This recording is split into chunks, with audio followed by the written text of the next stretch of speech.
Baik, kita mulai teman-teman semuanya. Assalamualaikum warahmatullahi wabarakatuh. Selamat malam semuanya. Salam sehat semuanya ya. Waalaikumsalam. Iya, semoga kegiatan hari ini yang bekerja atau yang ada aktivitas lainnya dilancarkan, dipermudah. Yang beribadah puasa juga lancar. Tinggal beberapa hari lagi sebelum masuk Hari Raya Idul Fitri 1446 Hijriah. Kali ini kita lanjutkan pertemuan terakhir kita di bulan Ramadan ya. Nanti kita lanjutkan lagi kuliahnya Object Oriented Programming pertemuan kelima setelah Lebaran. Baik, minggu lalu kita udah belajar basic ya tentang abstraction dan encapsulation. Hari ini pertemuan keempat kita akan lanjutkan untuk membahas pilar object oriented programming lainnya, teknis implementasinya dengan C++, yaitu inheritance. Nah, pilar inheritance ini bisa dibilang pilar salah satu pilar utama ya, fitur utama dari object oriented programming.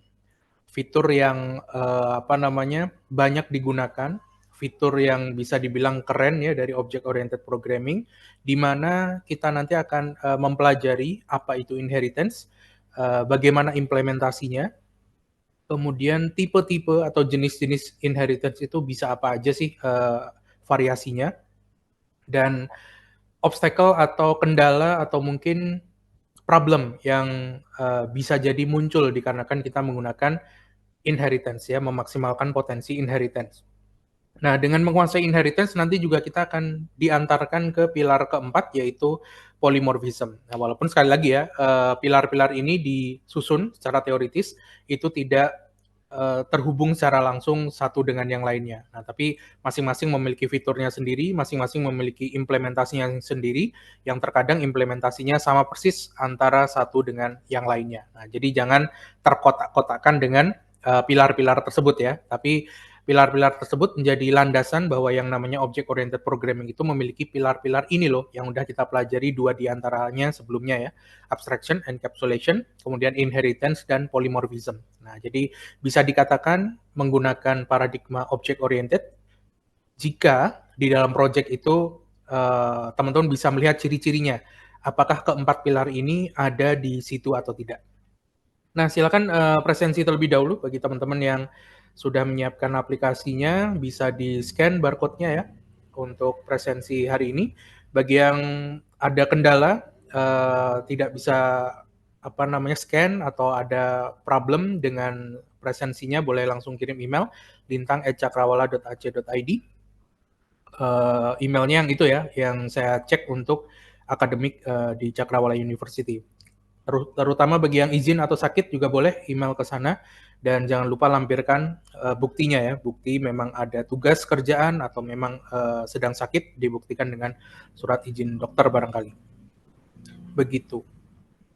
Kemudian jangan lupa nanti di akhir akan ada feedback ya, linknya nanti di-share oleh fasilitator. Malam hari ini saya ditemani ada Mas Yasin. Begitu. Kalau sudah, kita akan mulai perkuliahan malam hari ini. Kita akan membahas yang namanya inheritance. Materinya juga sudah saya share ya teman-teman ya, bisa diakses. Ini adalah materi Object Oriented Programming pertemuan keempat dengan saya, ya ini kita akan bahas tentang inheritance.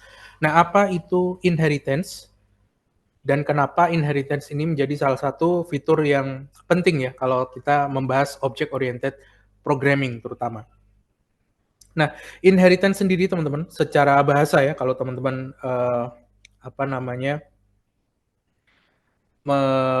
membaca tentang object oriented programming, inheritance di dalam computer science, terutama di dalam paradigma pemrograman berbasis objek, yang namanya inheritance ini adalah suatu fitur di mana sebuah kelas itu bisa menjadi basis ya, bisa menjadi dasar, bisa menjadi pondasi, bisa menjadi landasan dari kelas yang lain.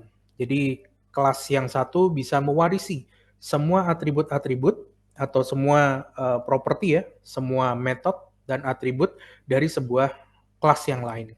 Jadi ada kelas yang bisa mewarisi semua atribut dan metode dari sebuah kelas yang lain.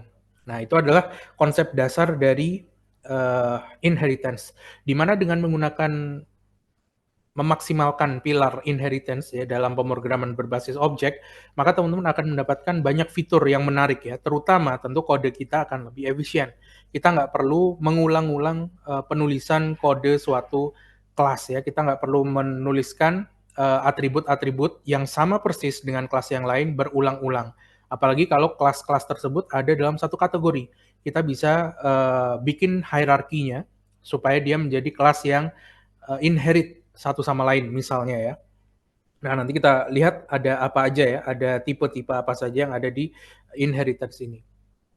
Nah, selain kode kita lebih efektif, lebih efisien karena tidak mengulang-ulang ya, memenuhi konsep dry, don't repeat yourself, dengan memanfaatkan inheritance, kita juga bisa melihat struktur kode kita ya, repository kita dengan view yang lebih global, dengan pandangan yang lebih general gitu ya, secara garis besar, kita bisa melihat objek-objek itu bagaimana saling terhubung satu sama lain. Nah, jadi dari source code-nya kita akan bisa lihat hubungan antar kelas ya yang ada dalam sebuah project. Misalnya teman-teman mengakses suatu repository, dokumentasinya tidak ada, tapi dengan membaca kodenya tanpa melihat diagram, misalnya ada dokumentasi diagram UML-nya, kelas diagram atau objek diagram, dengan membaca kodenya, kode yang terstruktur dengan rapi, yang memanfaatkan inheritance, teman-teman bisa jadi memiliki pandangan ya terhadap bagaimana hubungan antara satu kelas dengan kelas yang lainnya. Nah, kurang lebih seperti itu. Nah, tapi sebelum kita bahas lebih lanjut, seperti biasa, seperti minggu lalu, saya sudah siapkan satu buah kuis, teman-teman ya. Kuis kedua kita sebelum lebaran ya. Soalnya sama seperti minggu lalu, ada di Edlink ya. Totalnya 15 soal kalau tidak salah dalam waktu 15 menit kali ini ya. Nah, coba teman-teman akses. Saya set di jam 19:10 waktu Indonesia Barat, bisa diakses secara publik. Nah, silakan dikerjakan berarti sampai jam 19.25 ya. Jam 7:25 waktu Indonesia Barat. Nah, silakan dicoba diakses dulu. Tujuan utamanya sekali lagi bukan nilai, tapi refreshment ya. Refreshment teman-teman untuk masih ingat nggak dengan materi minggu lalu? Mengulang kembali sedikit konsep-konsep yang kita pelajari di pertemuan yang lalu. Nah, silakan. Sepertinya sudah online dan teman-teman bisa akses mulai dari sekarang. Tugasnya juga saya lihat ada beberapa yang sepertinya belum mengumpulkan ya. Kayaknya udah ke close ya. Saya lihat source code-nya juga ada beberapa yang apa namanya sepele sebenarnya, tapi tentu bikin masalah, bikin problem. Misalnya format file C++. Sambil mengerjakan ya teman-teman ya, silakan sambil mengerjakan. Format file C++ itu .cpp ya. Ada juga yang nulisnya .c tambah-tambah gitu. Tentu ini akan jadi error ya. Nah, itu kan kesalahan yang sepele tapi fatal ya. Ketika di running tentu akan error. Nah, jadi format ekstensinya .cpp. Kemudian untuk repositorinya juga mungkin bisa dirapiin lagi ya, struktur kodenya, struktur filenya juga bisa dirapikan di dalam repositorinya teman-teman, supaya nanti repositori itu kalau diakses oleh HR misalnya atau siapapun ya yang mau meng-hire teman-teman dan teman-teman jadikan GitLab, GitHub atau Bitbucket itu sebagai portofolio teman-teman, nah, orang melihat akan oh rapi, strukturnya rapi, dilengkapi dengan instruksi dasar misalnya, keterangan ya, readme misalnya, ditambahin markdown-nya. Nah, itu akan sangat menarik tentunya. Nah, kalau teman-teman ada problem ya tentang Git misalnya, Git atau gimana cara mainan GitHub, GitLab, Bitbucket, nah boleh request silahkan. Kalau misalnya banyak yang request, kita mungkin akan bahas ya satu pertemuan khusus untuk Git barangkali. Tapi kalau misalnya tidak ada masalah, ya kita lanjut materinya. Gitu ya. Kalau ada masalah boleh nanti kita mungkin sisipkan di salah satu pertemuan tentang Git, bagaimana mainin Git di lokal, kemudian connect ke GitHub atau GitLab repository. Begitu. Sebelum kita jauh ya teman-teman ya, ini kan sudah semester genap, semester 2, jadi saya rasa tools-tools basic seperti code editor, apalagi Git ya, repositori online seperti GitLab, GitHub, Bitbucket itu saya rasa harusnya teman-teman sudah familiar ya, sudah familiar. Nah, silakan dikerjakan sampai 1925.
Kak, misi. Ya. Ini untuk kuis, emang kita gak bisa lihat ya bener salahnya di mana? Kalau di add link-nya nggak bisa ya? Nggak Kalau udah bisa. oke. Iya. Pengen tahu soalnya biar lebih confident lagi, maksudnya percaya diri. Oh iya, ini benar berarti gitu. Oke, nanti kita bahas berarti ya habis ini ya. Mm. Siap-siap.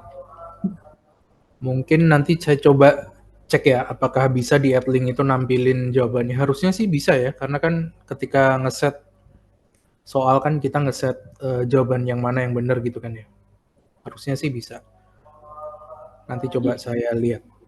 iya Pak, di semester 1 kemarin waktu itu pakai kuis di Bisa Edlink ya? bisa di Siap-siap. Berarti nanti saya coba kulik ya mana yang perlu di set. Thank you, thank you. Berarti habis ini nanti kita bahas sebentar, baru kemudian kita lanjut materinya. baik Pak. Ya aman ya, sepertinya sudah di close sebentar lagi nih, 19.25. Sepertinya udah di close ya, coba masih bisa diakses nggak? Oke, kita bahas kalau gitu ya. Lanjut ya, kita bahas. Di bawah ini prinsip basic dari Object Oriented Programming. Jelas ini encapsulation ya. Yang lain itu bukan prinsip dari Object Oriented Programming, tapi itu adalah teknis implementasi. Ada kelas dan objek, ada abstract class, minggu lalu kita pelajari ya. Virtual function juga minggu lalu kita pelajari. Nah, jadi ini C. Kemudian yang kedua, kelas di OOP itu apa? Yang disebut kelas itu adalah, ini juga yang C ya, blueprint untuk menginstantiate atau untuk membentuk objek. Nah, ini C. Kalau yang A itu mungkin atribut ya dalam kelas. Kalau yang B, function di dalam kelas itu kita sebut sebagai method. Nah, kalau yang D ini tidak ada hubungannya. Kemudian pertanyaan ketiga, keyword untuk mendeklarasikan kelas tentu saja yang D, ya kan? Kelas. Yang lainnya itu bukan untuk mendefinisikan kelas di C++. Oke. Number 4, tujuan dari access specifier di object oriented programming. Untuk apa nih? Define scope, allow class. Yang A ya, Ya, control member. Ya, betul, yang A. Untuk memberikan kontrol akses dari sebuah atribut atau metode bisa diakses dari luar kelas atau hanya di dalam kelas, ya kan? Masih ingat ya? Ada public, private, protected. Kemudian apa yang ingin dicapai oleh encapsulation ya? Pilar encapsulation di object oriented programming ini untuk apa? Nah, tentu Saya milih jawabannya B. gimana? Saya milihnya B. Ya, betul, B. Oke. Encapsulation itu B, yaitu membungkus ya, mengikat data atau atribut ya, dan metode atau function dalam sebuah kelas. Nice. Kemudian pertanyaan ke-6, access specifier yang membuat member kelas. Kalau teman-teman dengar kata-kata class member, itu artinya atribut dan metode ya. Class member itu atribut dan metode. Nah, access specifier mana yang membuat member dari kelas itu bisa diakses hanya di dalam kelas itu sendiri? Saya milih D. Itu nggak tahu deh Betul. benar. Private, betul. Oke. Private ya, betul. Iya. Kalau public bisa diakses dari luar. Kalau prototype itu nggak ada urusannya ya dengan object oriented programming class based ya. Tapi kalau prototype based, nah tentu beda cerita. Nah kemudian kalau protected, dia itu private tapi bisa diturunkan. Nah di ini nanti kita akan coba buktikan ya. Protected itu seperti apa di inheritance object oriented programming. Apa itu constructor? Constructor adalah Initialize function, aku B. ya, Waktu itu saya B. ya betul. Function initialize object ya, untuk bikin objek terutama yang dynamic. Kemudian constructor itu running by default itu secara otomatis ya, ketika kita instantiate sebuah objek dari sebuah kelas. Nah, oke. Kalau yang A itu adalah kalau untuk mendestroy objek itu lawannya constructor, yaitu destructor. Nah, destructor. Oke ya. Kalau C dan D tidak ada hubungannya ya, tidak ada hubungannya. Nah, kemudian object oriented programming principle, prinsip object oriented programming yang fokus pada menyembunyikan implementasi, menyembunyikan detail implementasi dan hanya menampilkan fitur-fitur yang esensial. Disebut apa nih? Aku rada lupa. Abstraction, Pak. Abstraction. B atau A? Kayaknya sih B deh. Mungkin benernya itu deh. Iya. Sepertinya B ya. Ya Sepertinya berarti B. ini yang saya salah. Abstraction ya. Abstraction ya. Iya. Masih ingat ya, abstraction di awal kan saya pernah dulu menceritakan kalau ada real world object, misalnya pesawat terbang. Pesawat terbang kan kompleks banget ya. Kalau pesawat terbang itu teman-teman tuliskan dalam script, dalam kode, tentu akan panjang lebar, mungkin butuh jutaan baris. Nah, supaya kodenya maintainable, kodenya lebih efektif, efisien, tentu teman-teman harus hilangkan beberapa objek atau beberapa atribut, metode yang tidak penting ya, yang tidak esensial untuk menggambarkan pesawat terbang. Nah, jadi ini abstraction. Oke. Kemudian nomor 9, apa manfaat bikin getter dan setter? Untuk apa ini? Untuk B ya, untuk akses data private plus untuk memodifikasinya. Nah, jadi yang B. Kemudian nomor 10, abstract class ini adalah statement yang tidak benar tentang abstract class kecuali can be instantiated directly, itu salah ya. Jadi A itu benar karena dia statement yang salah, yang incorrect. Must contain only concrete method juga salah ya. Karena abstract class itu hanya mengandung ya, abstract class itu minimal mengandung satu pure virtual function. Nah, jadi yang betul yang C ya, yang C. Betul kan ya? Statement yang salah tentang abstract class kecuali, berarti yang benar kan? Yang benar yang C. Nah, yang A salah karena abstract class tidak bisa langsung kita bikin objek, ya kan? Udah pernah kita buktikan minggu lalu. Kemudian yang B jelas juga salah karena abstract class ini tidak butuh metode konkret. Yang butuh adalah pure virtual method, ya kan? C benar karena dia mengandung pure virtual function atau pure virtual method. Kemudian yang D digunakan untuk bikin objek yang mengandung data, tentu salah karena abstract class tidak bisa kita pakai untuk instantiate objek secara langsung. Oke, jadi ini C. 11. Mana yang mendemonstrasikan abstraksi di dunia nyata? Coba abstraksi tadi apa? Di soal nomor 8 ya. Hiding complex implementation details and showing only essential features. Jadi kita menampilkan hanya yang esensial dan menyembunyikan yang tidak penting. Nah, dari beberapa kalimat pilihan opsi ini, mana yang menggambarkan contoh abstraksi ya di dunia nyata? A. Yang A, betul. Jadi teman-teman tahu gimana cara mengemudikan mobil atau motor atau kendaraan apapun tanpa teman-teman benar-benar memahami sebenarnya proses pembakaran bahan bakarnya kayak gimana, ganti gearnya itu gimana, ngegas itu gimana, kita taunya tinggal nginjak pedal aja ya kan. Ngerem juga tinggal nginjak pedal aja. Kalau belok kanan, belok kiri juga tinggal puter setirnya.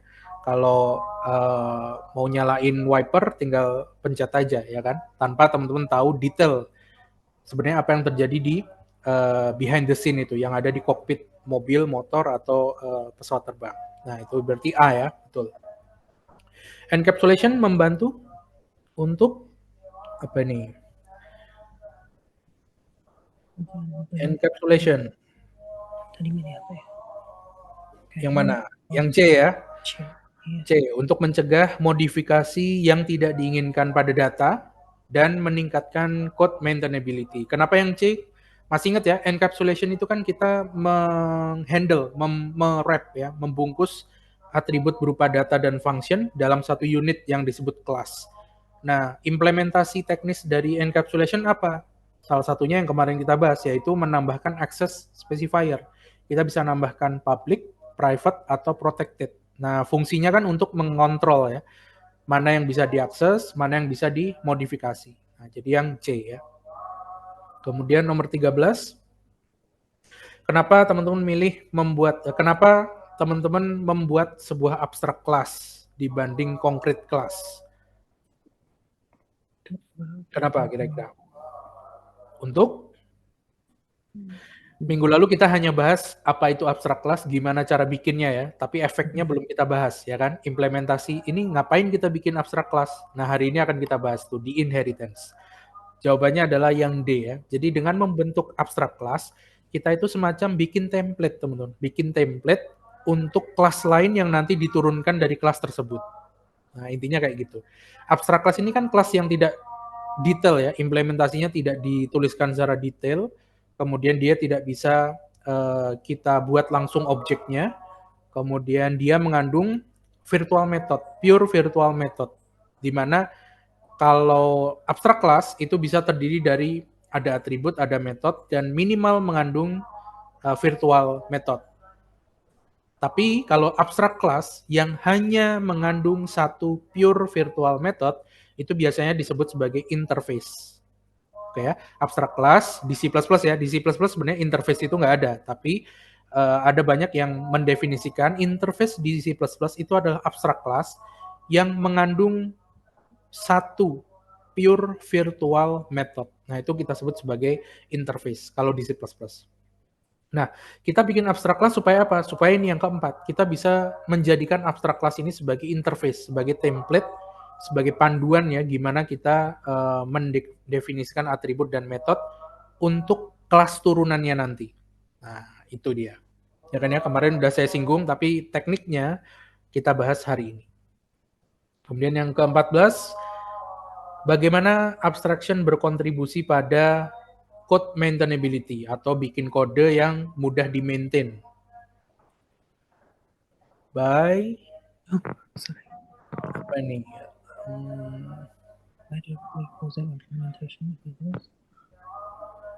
Yang C ya? Ya, yang C ya. Minggu lalu kita udah pernah bahas, abstraction itu fokusnya yang pertama, teman-teman bisa mengabstraksikan objek real world jadi kode descript yang lebih sederhana dengan cara menghilangkan kode-kode detail yang tidak penting, ya kan? Yang kedua, abstraction itu bisa diimplementasikan dengan membuat abstract class atau abstract interface. Nah, jadi yang C. Kemudian nomor 15, di bawah ini mendeskripsikan perbedaan antara abstract class dan concrete class. Bedanya apa? Abstract class dan concrete class. Bedanya yang A ya, yang A. Abstract class itu mendefinisikan interface dan concrete class itu memberikan implementasi. Concrete class itu ya kelas yang teman-teman pahami secara umum ya, nggak pakai pure virtual function. Itu kan jelas atributnya ada, metodenya juga apa aja jelas di situ. Implementasinya clear.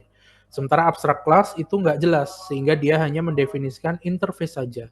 Interface itu untuk apa? Untuk nanti template ya, untuk apa namanya panduan bagi kelas-kelas yang mewarisi properti-properti dari abstract class. Nah, nanti kita bahas itu ya teknisnya. Nah, gitu aja. Oke, simpel ya. Tenang, tujuannya bukan nilai ya, sekali lagi ya, tujuannya adalah pemahaman, refreshment teman-teman. Nah, karena itu yang penting. Karena dengan memahami konsep, teknis implementasi itu simple ya. Dengan mempelajari konsep, teknik itu gampang. Kalau teman-teman fokusnya ke skill teknisnya, menghafal sintaknya misalnya, itu nanti teman-teman tanpa mempelajari konsepnya, itu akan obstacle buat teman-teman as a developer nantinya ya. Nah, misalnya teman-teman belajar nih skillnya teknis aja di C++ tanpa mengetahui konsepnya. Ketika kerja ternyata nggak pakai C++, yang dibutuhkan misalnya Java atau Python misalnya, atau bahasa pemrograman yang lain lah. Nah, teman-teman tentu akan kelabakan ya, karena konsepnya teman-teman tinggalkan, hanya fokus di skill teknisnya aja. Nah, sementara kalau teman-teman paham konsepnya, begitu nanti pindah ke bahasa pemrograman yang lain, bukan C++, ke Java, ke Python, ke JavaScript, TypeScript, Golang, itu teman-teman akan lebih mudah karena konsepnya sudah paham, tinggal implementasinya, tinggal belajar dikit teknisnya. Oh, cara bikin kelas di Python kayak gini, cara bikin mendefinisikan metode di JavaScript kayak gini, di Python seperti ini. Di Golang ternyata interface-nya begini. Kalau di C++ abstrak class atau interface-nya cara bikinnya begitu misalnya ya. Nah, itu. Oke, kita lanjut. Ada pertanyaan dulu sebelumnya? Sebelum saya lanjut, silakan. Kalau ada yang mau ditanyakan, langsung open mic ya. Saya jarang lihat chat Zoom karena as you know, saya pakai browser ya. Zoom-nya saya pakai browser. Jadi nggak ada notifnya. Aman? Aman ya? Oke, kalau aman saya lanjutkan berarti. Nah, tadi di awal sudah saya jelaskan definisi mengenai inheritance secara umum ya. Nah, mungkin saya ulang lagi, inheritance ini intinya menjadikan suatu kelas itu sebagai base, sebagai landasan, sebagai acuan dari kelas yang lain. Nah, kelas yang dijadikan acuan itu biasa kita sebut sebagai parent class ya, bisa disebut juga parent, super class, atau bisa disebut juga sebagai base class. Sementara kelas yang menjadikan kelas lain itu sebagai acuan, itu kita sebut sebagai child class, subclass, atau derived class ya, turunan, kelas turunan. Nah, apa hubungan antara parent class dengan subclass? Hubungannya secara default, by definition, itu adalah is a relationship. Artinya, misal nih, saya punya parent class itu animal, hewan ya, hewan. Kemudian saya punya subclassnya itu yang lebih detail dari animal, misalnya kucing. Jadi teman-teman bisa bayangkan di situ ada diagram sederhana ya, ada parent class, di mana parent class punya anak namanya child class atau subclass atau derived class. Nah, biasanya di real world dunia nyata, parent class ini adalah kategori yang lebih luas dibandingkan dengan child class. Jadi misalnya parent class-nya itu animal, child class-nya bisa ada kucing, ada anjing, ya kan, ada gorila, ada beruang dan lain-lain. Nah itu adalah child class-nya. Dari child class itu kita bisa bikin objek baru, ya kan? Dari kelas kucing misalnya. Dari kelas kucing kita bisa bikin kucing Angora, kucing kampung, kucing Persia, dan lain-lain. Paham ya maksudnya ya? Jadi parent class itu biasanya kategori yang lebih umum, lebih general, lebih luas dibandingkan dari kelas turunannya, atau child class, atau subclass, derived class. Dan hubungannya adalah is a relationship. Artinya hubungannya adalah cara bacanya ya. Misal, parent class-nya adalah animal, kemudian child class-nya adalah kucing. Maka saya bisa baca hubungannya adalah is a relationship. Berarti kucing is a animal. Kucing is a animal. Gorilla is a animal. Kelas anjing is a class animal. Jadi kucing adalah hewan ya, binatang, animal. Nah, kurang lebih kayak gitu ya. Nah, nanti mungkin ketika teknis implementasinya akan lebih jelas. Nah, dalam proses inheritance ini, kelas yang mewarisi properti-properti, atribut, dan metode dari sebuah parent class, dia nanti akan bisa mengakses semua properti yang ada di sana, kecuali ada beberapa hal. Di sini saya catat di sini ya. Yang pertama adalah constructor. Constructor itu tidak diwariskan. Destructor itu juga tidak. Kemudian ada overloaded operators dan friend function atau friend method ya, yang minggu lalu juga pernah kita bahas. Nah, secara default 5 elemen ini tidak diturunkan. Kayak constructor, destructor, overloaded operators, friend function itu tidak diturunkan. Nah, kenapa sih ada konsep inheritance ini? Nah, kita langsung coba ke teknis implementasinya ya. Coba saya pakai Visual Studio Code, saya bikin folder baru, misalnya sesi 4, inheritance. Saya bikin file baru, 1, inheritance.cpp. Nah, formatnya CPP ya, bukan C tambah-tambah ya. Nah, kemarin di tugas ada yang mengumpulkan seperti itu ya. Nah, oke. Saya hapus dulu beberapa kelas. Main functionnya juga saya hapus dulu. Nah, kurang lebih begini. Nah, misal teman-teman akan membuat beberapa kelas ya. Misal nih, saya bikin kelas kucing Angora misalnya. Nah, atau kelas student. Nah, student. Di mana kelas student ini dia punya misalnya public property ya. Misalnya dia punya string name, kemudian dia punya apa lagi? String nomor induk mahasiswa misalnya, NIM misal. Kemudian saya juga punya kelas lecturer. Nah, kelas dosennya ya, di mana dia juga punya beberapa atribut dan metode. Misalnya, dia juga punya name, ya kan? Dia tidak punya NIM, tapi dia punya nomor induk pegawai misalnya, NIP. Nah, begini. Di sini, kalau teman-teman lihat ya, ada kelas student dan ada kelas lecturer, di mana kelas student dan kelas lecturer ini punya atribut yang sama, yaitu name. Ya kan? Artinya, kebetulan di contoh ini cuma satu ya, tapi di real world, antara student dan lecturer itu punya properti data yang sama. Ya nggak? Sama-sama manusia kan, punya nama, punya usia, punya alamat, punya kota, tapi ada properti data yang tidak dimiliki lecturer, ada properti data student yang tidak dimiliki lecturer, begitu pula sebaliknya, properti data lecturer yang tidak dipunyai oleh student. Misal, kalau student mungkin dia belum punya gelar, ya kan? Belum punya gelar akademik kalau dia student S1, misal ya. Tapi bisa jadi juga dia udah punya. Tapi kalau lecturer, bisa jadi dia bukan hanya punya gelar sarjana, tapi sudah minimal magister, ya kan? S2. Nah, itu adalah beberapa properti yang eksklusif hanya dimiliki lecturer dan eksklusif hanya dimiliki student. Contoh di sini adalah NIM. NIM ini nomor induk mahasiswa khusus dimiliki student dan ada NIP nomor induk pegawai yang dimiliki oleh dosen, ya kan?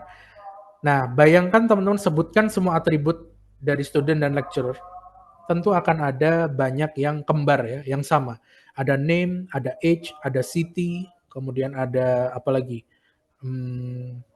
Tinggi badan misalnya, berat badan, kemudian dan lain-lain ya, ada banyak. Nah, tentu ada banyak properti atribut yang sama. Kalau seperti ini kan artinya perulangan ya. Misalnya di sini punya age, di lecturer juga dia punya umur kan. Nah, kemudian di sini lecturer dia punya alamat. Student juga punya alamat kan.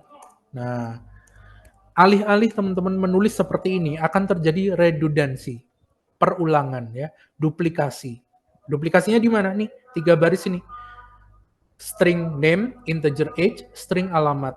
Lecturer juga punya, ya kan?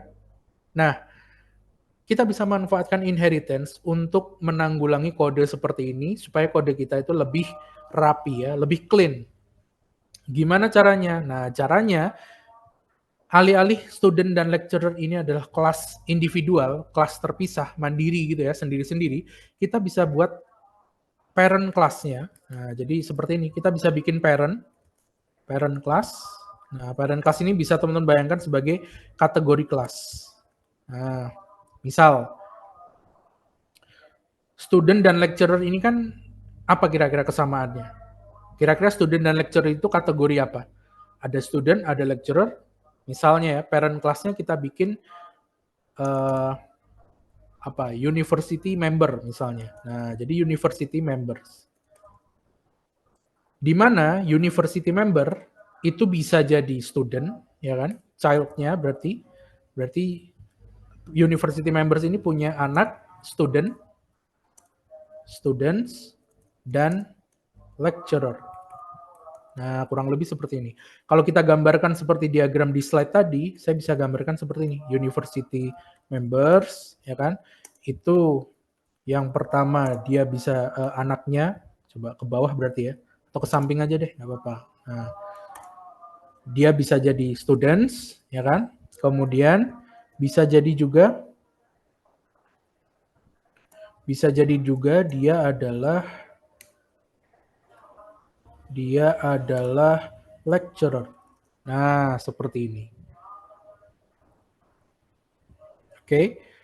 Jadi kita bisa bikin kelas parent, kelas super class atau base classnya university member, di mana kita bisa declare seperti ini, kelas university members, kemudian dia punya public misalnya. Nah, string, name, age, dan alamat saya pindahkan ke sini. Nah, saya pindahkan ke university member. Artinya, semua anggota dari universitas, entah itu dosen, entah itu student, dia punya nama, age, dan alamat. Nah, sehingga ketika kita bikin kelas lecturer dan student, kita tidak perlu deklarasikan lagi name, age, dan alamat. Kenapa? Karena student itu adalah derived class atau subclass dari university member, begitu pula lecturer adalah derived class atau subclass dari university member. Student adalah subclass dari university member, begitu pula lecturer adalah subclass dari university member. Nah, kalau teman-teman tuliskan seperti ini adalah 3 kelas yang berbeda. Ada university member, ada student, dan ada lecturer. Masing-masing berdiri sendiri, tidak ada hubungannya. Nah, kalau kita mau bikin hubungan seperti ini tadi, nih ada parent dan ada child, university member sebagai parent, dan student serta lecturer class itu sebagai child-nya ya, sebagai child class dari university member, maka kita harus deklarasikan inheritance-nya. Kita harus deklarasikan bahwa student dan lecturer itu adalah anak ya, itu adalah turunan, itu adalah subclass dari university member. Sehingga student dan lecturer itu nanti akan mewarisi semua atribut dan metode yang dimiliki oleh university member, kecuali yang private. Oke ya. Nah, untuk mendeklarasikan bahwa student dan lecturer itu adalah turunan dari university member, teman-teman bisa tambahkan seperti ini. Titik 2. Kemudian access specifier untuk kelas. Di sini saya pakai aja public dulu. Kemudian tuliskan kelas di mana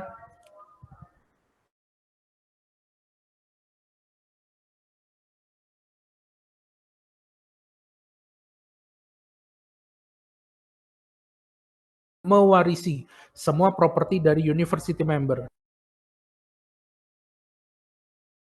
age, dan alamat. Nah, kurang lebih begitu. Begitu pula di lecturer. Kalau saya mau mendeskripsikan bahwa lecturer itu inheritance dari university member, maka saya bisa tambahkan seperti ini. Titik 2, access specifier dari kelas. Di sini better sih pakai public ya. Nanti saya jelaskan kalau protected efeknya kayak gimana, kalau private efeknya kayak gimana. Nah, kurang lebih begini. Sehingga, coba saya akan bikin kelas statik dulu ya. Misalnya saya kasih nama ini Andi, kemudian age-nya 19, alamatnya misalnya Jakarta, kemudian NIM, nah NIM-nya string ya, misalnya 12345. Begitu pula dengan NIP. NIP-nya 12345. Nah, misal begitu. Nah, kita coba efeknya sekarang. Kita coba efeknya ya. Nah, ini saya punya university member, saya punya student, dan saya punya lecturer. Kemudian, kalau saya bikin objek dari university member, misalnya nih, nah, saya bikin objek ya, dari university member, saya bikin objek namanya misalnya X. Maka saya bisa akses nih, seperti biasa ya, saya bisa akses X dot dia punya name, ya kan? Nah, dia juga punya age dan alamat. Age dan alamat. Nah, simple. Kalau kita save, saya jalankan, ini normal ya, saya bikin sebuah objek dari satu kelas. Saya jalankan pakai MSYS, compilernya G++. Oke, sebentar.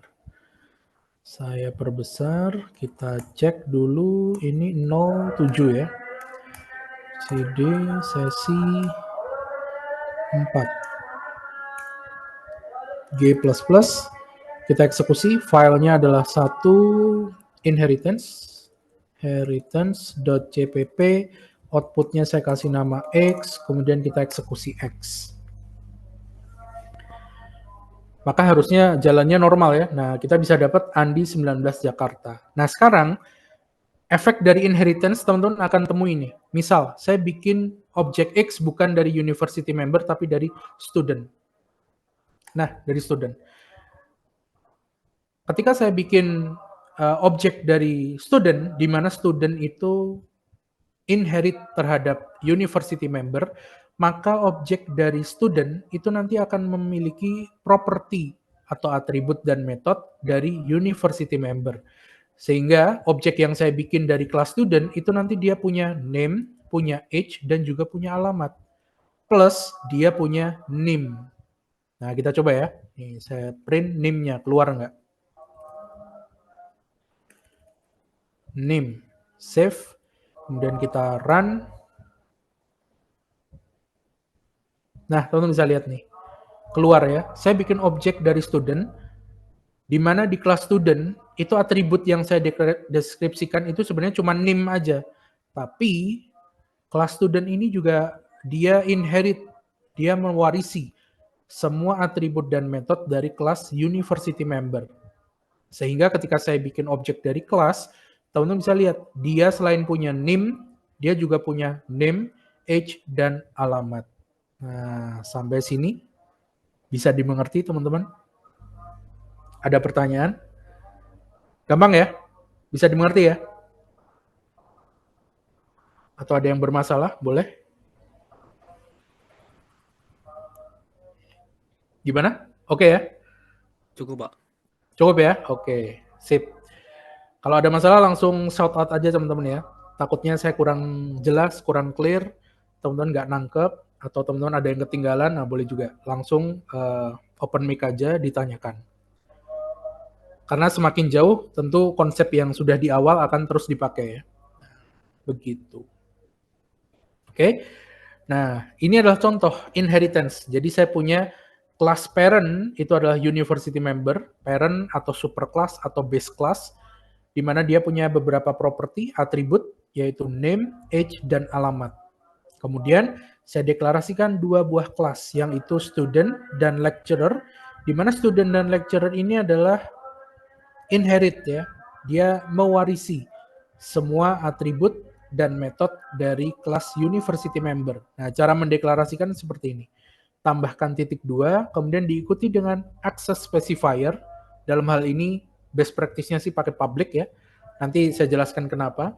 Kemudian disertai dengan nama kelas yang akan di-inherit. Nah, selain itu dia bisa menambahkan juga, misalnya student dia punya atribut dan metode sendiri, tinggal tambahin aja. Nah, misalnya seperti ini. Student punya NIM, lecturer punya NIP. Nah, kurang lebih seperti itu.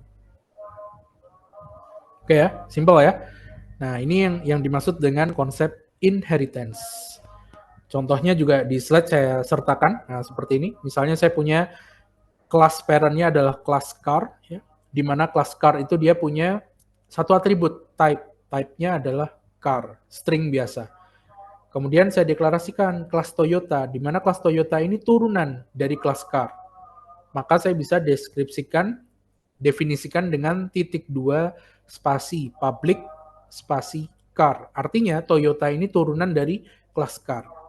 Kemudian di Toyota saya tambahkan atribut dia sendiri yang tidak dimiliki oleh car, yaitu brand, yaitu Toyota. Nah, udah sesimpel itu. Maka ketika saya bikin objek dari Toyota, misalnya di contoh ini, saya bikin objek namanya Avanza dari kelas Toyota. Ketika saya print Avanza.type, keluar car. Kenapa ya? Karena Toyota mewarisi ya, Toyota ini turunan dari kelas car. Sehingga dia bisa akses atribut yang ada di dalam kelas car. Nah, kita bisa akses juga brandnya ya, karena brandnya itu adalah atribut memang punya dari kelas Toyota. Nah, kurang lebih begitu.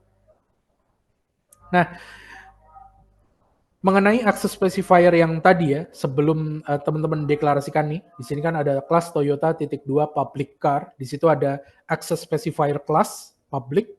Selain public bisa juga yang lain, tapi ada efek sampingnya teman-teman. Sehingga best practice-nya secara primer bahkan ketika teman-teman melakukan inheritance, primarily itu pakainya pasti public. Pasti public.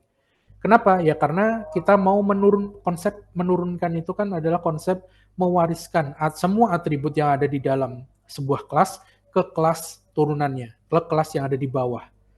Sehingga kelas yang ada di bawah itu selain bisa memiliki semua atribut dari kelas parent-nya, dia juga bisa menambahkan atribut baru ya, atribut atau metode baru milik dia sendiri. Nah, secara umum sih biasanya yang dipakai public. Kenapa ya? Karena inheritance itu konsepnya adalah is a relationship.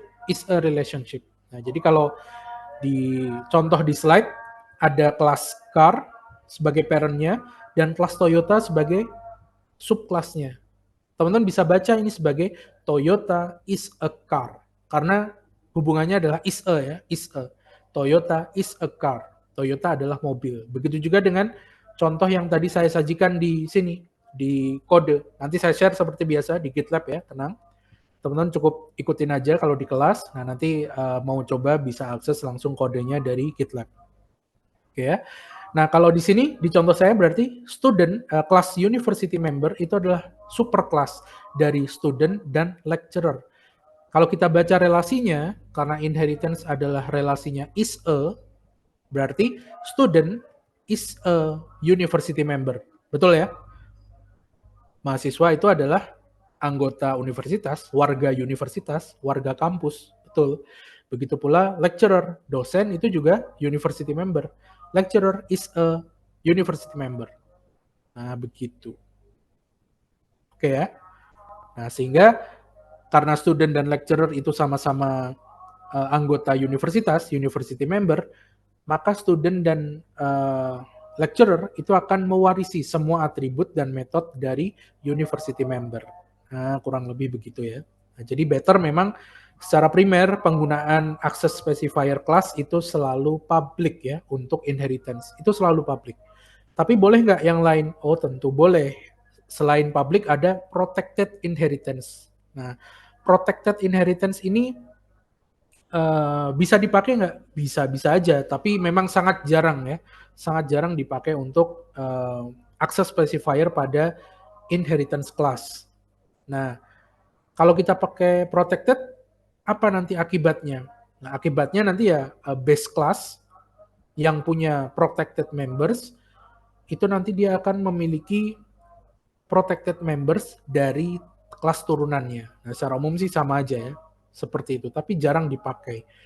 Protected ini kalau di dalam inheritance itu bukan yang lumrah dipakai, itu bukan pada access specifier class, bukan di bagian sini, tapi di bagian atribut dan metode, di bagian ini yang biasa kita tulis ya. Nah, di sini protected itu bisa, karena protected ini nanti sifatnya jatuhnya adalah atribut atau metode yang memiliki access specifier protected, dia sifatnya private tapi bisa diturunkan. Kalau private kan ya udah dia di dalam kelas itu aja ya. Nah, tapi kalau protected members itu nanti bisa diakses di turunannya. Nanti kita coba praktekin ya. Nah, tapi ini yang kita bahas adalah access specifier kelasnya. Nah, yang di sini ya, yang di kotak merah ini, bukan yang di bawah nama kelasnya. Oke ya. Nah, bisa juga kita pakai private, bisa. Tapi, nah ketika nanti teman-teman menggunakan access specifier private, yang terjadi adalah teman-teman menghancurkan prinsip dasar inheritance. Di mana inheritance itu kan is a relationship ya. Kalau teman-teman ubah menjadi private, maka nanti jatuhnya adalah has a. Jadi memiliki. Jadi kalau dibaca di sini nanti mobil itu memiliki Toyota atau Toyota itu bagian dari mobil. Toyota itu bagian dari mobil. Nah, kalau kita pakai private, jatuhnya nanti lebih bagus teman-teman menggunakan composition. Composition itu implementasinya yang minggu lalu pernah kita bahas, yaitu nested class. Masih ingat nested class? Ada inner class dan outer class. Ada class di dalam class. Nah, jadi kalau nanti teman-teman pakai private, jatuhnya seperti ini. Nih, yang kemarin tuh minggu lalu. Nah, jadi ada kelas car, di dalam kelas car dia punya kelas juga di situ. Di dalamnya ada objek yang terbentuk dari kelas, yaitu engine misalnya. Nah, kalau seperti ini kita sebut sebagai inner dan outer class atau nested class ya, nested class. Ada kelas di dalam kelas, implementasi dari composition. Nah, begitu. Kalau teman-teman pakai private. Oke ya. Nah, ada lagi yang keempat, yaitu virtual inheritance. Nah, virtual inheritance ini ngapain? Nanti kita bahas di akhir ya. Virtual inheritance ini salah satu teknik di C++, terutama kalau teman-teman menggunakan multiple inheritance dan mengalami problem, ada namanya diamond problem. Nah, diamond problem itu intinya adalah ketika teman-teman punya multiple inheritance. Nah, multiple inheritance itu apa? Nanti kita bahas juga. Kemudian ada atribut atau properti yang sama, di mana satu subclass itu mewarisi dua parent class. Jadi satu subclass punya dua parent class, dan parent class ini memiliki properti atau atribut dan metode yang sama, maka nanti ada kemungkinan terjadi crash ya, error ambiguitas, ambiguity error. Karena si subclassnya nanti akan bingung, properti yang mau diakses itu apakah dari parent 1 atau parent 2. Nah, itu adalah diamond class. Nanti kita bahas ya. Nah, salah satu solusinya adalah menggunakan virtual inheritance. Nah, ini beberapa access specifier class di inheritance. Nah, jangan bingung ya, tapi secara umum better teman-teman gunakan public saja. Ya, kenapa pakai public? Alasannya tadi, yang pertama, yang namanya mewarisi otomatis bisa akses semuanya sehingga harus public, ya kan? Yang kedua, inheritance itu prinsipnya adalah is a relationship. Kalau kita pakai selain public, nanti hubungannya tidak lagi is a, tapi yang lain. Kalau protected berarti hubungannya itu nanti adalah satu kelas bisa mewarisi hanya protected atribut saja. Kalau private nanti hubungannya bukan lagi is a tapi has a ya, atau implemented in terms of relationship. Nah, begitu. Lebih bagus implementasinya tidak menggunakan inheritance, tapi composition. Sehingga nanti ketika desain pattern ya, materi desain pattern nanti beberapa pertemuan lagi, kita akan belajar ada namanya composition over inheritance. Teknik di mana inheritance itu tidak lebih bagus implementasinya, tapi kita fokusnya ke composition. Nah, itu nanti ya, tahan dulu. Nah, saya berusaha ada link-linknya dulu sedikit lah ya, spill beberapa konsep dulu sedikit, sehingga konsep-konsep yang di sini tuh nanti tetap teman-teman pakai, gitu. Oke ya, nggak ada masalah ya. Nah, next, nah berarti selanjutnya kita tinggal praktek ya. Nah, selanjutnya kita tinggal praktek tentang inheritance. Nah, ini contoh inheritance yang sederhana tadi. Ada university member, dia punya kelas turunan, yaitu student dan lecturer. Di mana student dan lecturer itu berarti adalah anggota dari university members. Di mana objek yang terbentuk dari student dan lecturer itu nanti akan mewarisi semua properti yang bisa diwarisi tentunya ya dari university members. Nah, sekarang kita coba nih satu-satu ya. Di sini kan kita coba dulu access specifier dari atribut dan metode. Di sini kan kita pakai public ya. Sekarang kita coba pakai selain public. Nah, kita coba apa efeknya ya. Nomor 2, kita coba access specifier. Bagaimana dampak access specifier terhadap subclass dari suatu superclass. Oke ya. Nah, misal nih, di university members, saya hapus dulu lecturernya ya teman-teman ya. Saya pakai satu. Jadi university members punya anak atau punya turunan namanya student. Di mana di student dia punya atribut name. Oke ya.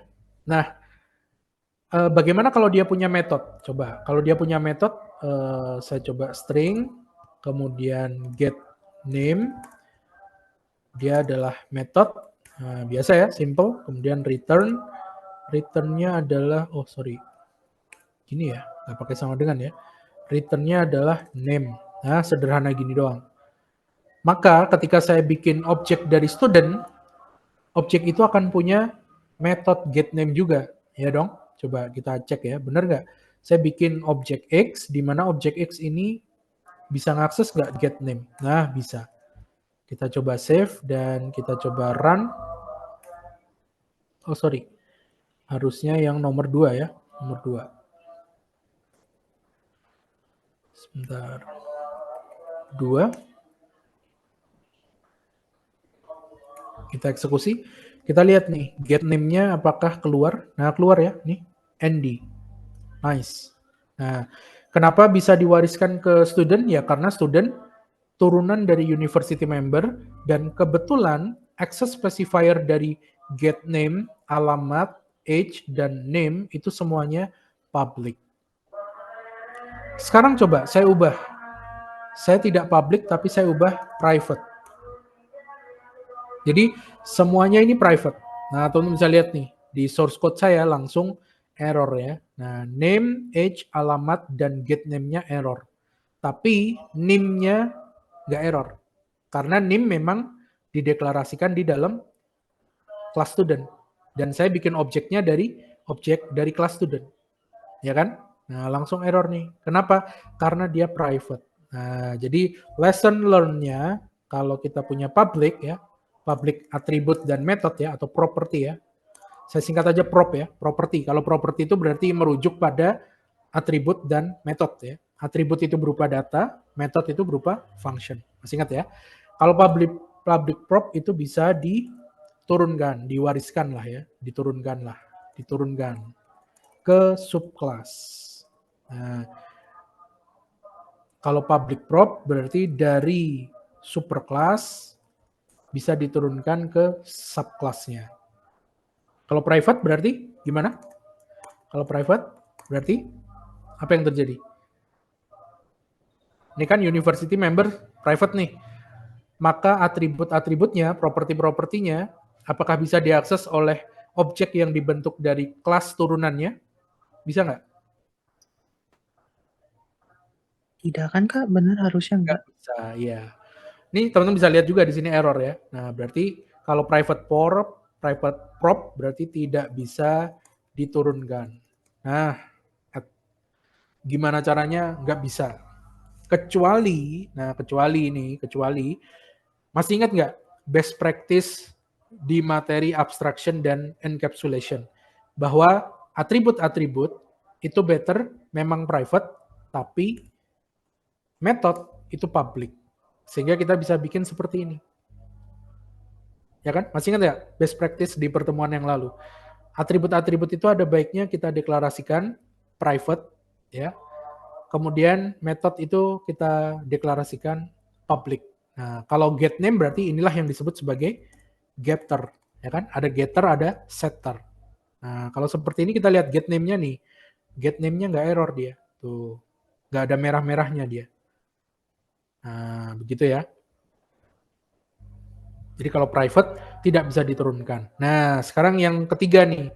Kalau protected gimana? Kalau protected. Nah, kita coba langsung. Saya ubah nih yang ini. Protected. Kita lihat di bawah apakah error. Kita save. Coba masih error nggak? Masih error, teman-teman. Masih error. Iya, masih error. Kenapa masih error? Protected itu, masih ingat nggak? Protected itu private, tapi bisa diturunkan. Artinya, sebenarnya di dalam kelas ini kita bisa akses nih. Si name, age, dan alamat. Bisa kita buktikan nggak? Bisa. Misal nih, saya hapus ya. Saya begini. Saya ubah jadi protected. Kemudian di student, di sini, karena dia adalah turunan dari university member, maka sebenarnya dia juga punya ini, teman-teman. Tapi private. Nah, jadi sebenarnya berarti saya komen seperti ini ya. Nah, sebenarnya dia punya, tapi private di sini. Nah, kalau private berarti nggak bisa diakses, ya kan? Paham maksud saya? Jadi protected ini, atribut-atribut ini itu diwariskan dari university member ke student. Cuman kenapa di sini error? Ya karena yang namanya protected itu kan private, tapi bisa diturunkan. Nah, yang namanya private nih, itu hanya bisa diakses di dalam kelas saja. Sehingga gimana cara mengaksesnya kalau dia private? Kita bisa pakai getter. Nah, kita bisa misalnya get name. Nah, Saya return name di sini, bisa nih. Saya bisa panggil name. Nah, teman-teman bisa lihat nih, nggak error. Saya juga bisa manggil umurnya misal. Get age. Return age. Nah, nggak error. Artinya, kalau protected itu teman-teman bisa wariskan ke kelas turunannya, nih, tapi dia sifatnya private. Karena dia private, gimana cara ngaksesnya nanti dari luar kelas ya? Caranya adalah dengan setter and getter yang pernah kita pelajari minggu lalu. Nah, kita bisa bikin seperti ini. Ini adalah getternya. Nah, ini juga getter. Atau aksesor ya. Nah, begini. Sehingga kalau saya bikin objek dari student, untuk mengakses name dan age-nya, saya panggil x.getName dan x.getAge. Ini saya hapus nih. Nah, begini. Baru bisa nih saya dapat nih. Nah, dapat tuh. Andi 19. Ini saya ingin menunjukkan protected itu bisa diturunkan ya, bisa diwariskan, tapi sifatnya adalah private sehingga nggak bisa diakses langsung dari objek yang dibentuk dari kelas turunannya. Nah, jadi protected itu bisa diturunkan. Protected itu seperti private, ya kan? Private, tapi bisa diturunkan. Nah, bedanya dengan private apa? Kalau private nggak bisa diturunkan, udah kita coba ya. Kalau protected, bisa diturunkan. Nah, begini maksudnya. Ada pertanyaan? Ada yang bingung nggak? Saya rada bingung dikit Iya. sih, Kak. Gimana? Protected itu berarti sama aja dong kayak private kalau misalnya cuman bisa di kelas. Tapi harus butuh getter maksudnya kalau dikeluarin di kelas. Ya, bedanya di mana? Bedanya di sini nih. Nih, kalau private tidak bisa diturunkan, kalau protected bisa diturunkan. Uh-uh. Nah, Oke, itu misal butuh. nih, saya ubah nih ya, private. Saya ubah private, nanti di sini harusnya error sih. Tuh, error nih. Name sama age-nya error. Kenapa? Kita nggak bisa akses age dan name dari kelas student. Di kelas student ini kita nggak bisa name dan age. Karena dia private. Private itu hanya bisa di dalam kelas ini aja, udah punya dia nih. Cuman di dalam situ aja kita bisa akses name, age, dan alamat. Tapi getternya juga harus tetap di dalam satu kelas gitu. ya, kalau dia bikin getter juga otomatis ya. Getter harus public ya, harus public. Kalau private ya buat apa kita bikin getter, ya kan? Misalnya string, kemudian get name, kemudian return si name-nya. Nah, ini bisa. Kenapa? Karena name ini private. Dia hanya eksklusif di dalam kelas aja, di sini aja bisa diakses. Tapi di luar itu dia nggak bisa diakses. Paham ya? Oke, Nah, udah paham. bedanya di sini. Nah, kalau kita ganti protected, nanti name dan age di student ini jadi nggak error. Tuh, jadi jadi protected masih getternya itu bisa di luar kelas gitu ya, Pak? Iya, bisa di luar kelas, betul. Get ya, itu juga definisi yang bagus tuh. Getternya bisa di luar itu juga oke. Tapi lebih tepat atributnya bahkan ya, atributnya bisa di luar kelas. Tapi, nah ada tapinya nih. Kalau misalnya di sini, misalnya ya, sebenarnya kita nggak harus pakai getter, bikin getter juga. Kita juga bisa bikin atribut baru, misalnya string apa, katakanlah X gitu ya, di mana X ini adalah name. Saya bikin atribut baru X, value-nya adalah name. Sehingga kalau saya akses begini, kalau saya akses X.X, kira-kira error nggak? Error nggak? Kita run. Dapat juga nih Andi. Tanpa perlu getter. Kenapa? Ya karena X-nya ini saya set public. Walaupun name-nya itu adalah private ya, protected. Tapi karena X-nya ini public, saya bisa akses tuh si name. Langsung directly seperti ini. Tapi kalau saya akses langsung si name-nya, pasti error. Nih, x.name, ini pasti error. Tuh, langsung merah. Bisa dimengerti, teman-teman? Oke nggak?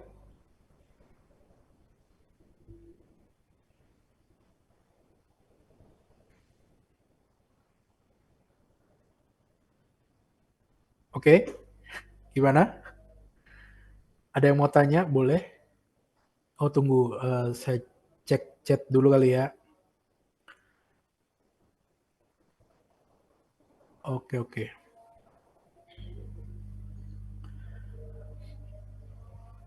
Aman, teman-teman? Aman kayaknya, Pak. Aman ya? Oke, jadi intinya ini yang di bawah nih. Ini intinya di sini. Kalau public, di dalam inheritance, public itu ya bisa diturunkan bebas-bebas saja, bisa diakses dari luar juga, nggak masalah. Tapi kalau private, dia tidak bisa diturunkan dan hanya ada di dalam kelas itu aja. Seperti pertemuan minggu lalu ya, kita kenalan dengan access specifier. Private tuh ya cuman bisa di dalam kelas itu aja. Sedangkan kalau protected, itu sifatnya private, hanya saja dia bisa diturunkan. Bisa diturunkan ke kelas turunannya. Nah, begitu. Oke ya. Nih, saya catat di sini nih. Nah, jadi kalau public ya umum lah bebas. Kalau private tidak bisa diturunkan, eksklusif hanya di dalam kelas itu aja. Kalau protected, dia itu private, eksklusif di dalam kelas, tapi ada tapinya nih, bisa diturunkan. Nah, karena bisa diturunkan, maka access specifier ini juga mendukung ya pilar inheritance. Mendukung pilar inheritance. Nah, kurang lebih begitu. Nah, sehingga dari sini teman-teman bisa dapat best practice lainnya, yaitu ketika teman-teman mendeskripsikan sebuah parent class, dia punya atribut atau metode yang kira-kira perlu diturunkan, maka teman-teman set sebagai protected. Nah, jangan private ya. Di pertemuan lalu kan kita bahas ya, best practice-nya kalau atribut itu private, ya kan? Nah, di sini, di inheritance, best practice-nya sama, atribut itu set aja sebagai private, kemudian bikin public method untuk getter dan setternya jika diperlukan. Tapi ada catatan kalau di inheritance. Misalnya atribut itu dibutuhkan di kelas turunannya, teman-teman ubah, jangan private tapi protected. Nah, jadi ada yang private, ada yang protected. It's no problem. Nah, jadi begitu teman-teman. Oke, sip? Bisa dimengerti ya?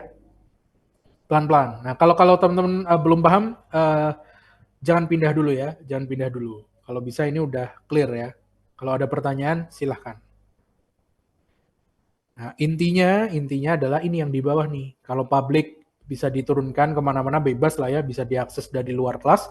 Kalau private prop itu eksklusif hanya di dalam kelas, tidak bisa diakses di luar kelas, dan tidak bisa diturunkan. Nah, sementara kalau protected, propertinya protected, artinya dia itu ya mirip lah sama private, hanya saja dia bisa diturunkan.